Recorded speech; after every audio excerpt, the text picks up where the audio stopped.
So I got my Ninja Speedi delivered today, and so I was just going to give you a brief look at what came in the box. So we have the box here.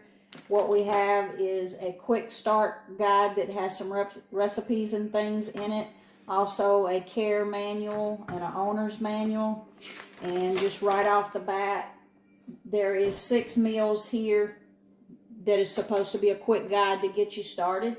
So just looking at that, I already had some chicken breasts thawed. So just straight from the hip, we're going to do a burrito bowl.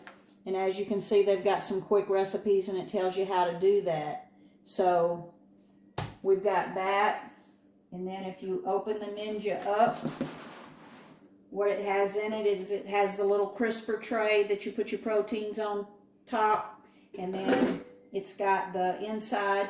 And that has a maximum of 18 cups, so it's not super huge, but it's a nice size. I have the Ninja 8-quart foodie, so I will still use it for my slow cooker and for my bigger meals. But my thought process on getting this Ninja Speedi was that it looks like the recipes that they have is geared towards like your protein and either a starch and vegetables, which is kind of like a small balanced meal.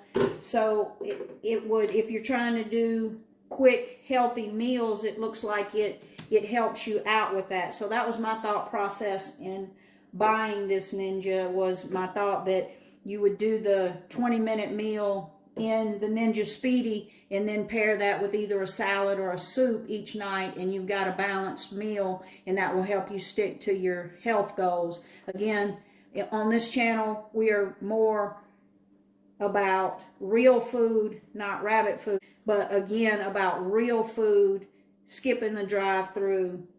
So I think this Speedi is a really good tool to help with that. So if you want to see recipes like that, hit the like button now and subscribe and follow us with the Speedi and see if maybe the Speedi is something that you need to add to your kitchen. So I'm going to clean this up and we're going to cook the burrito bowl and we'll get started.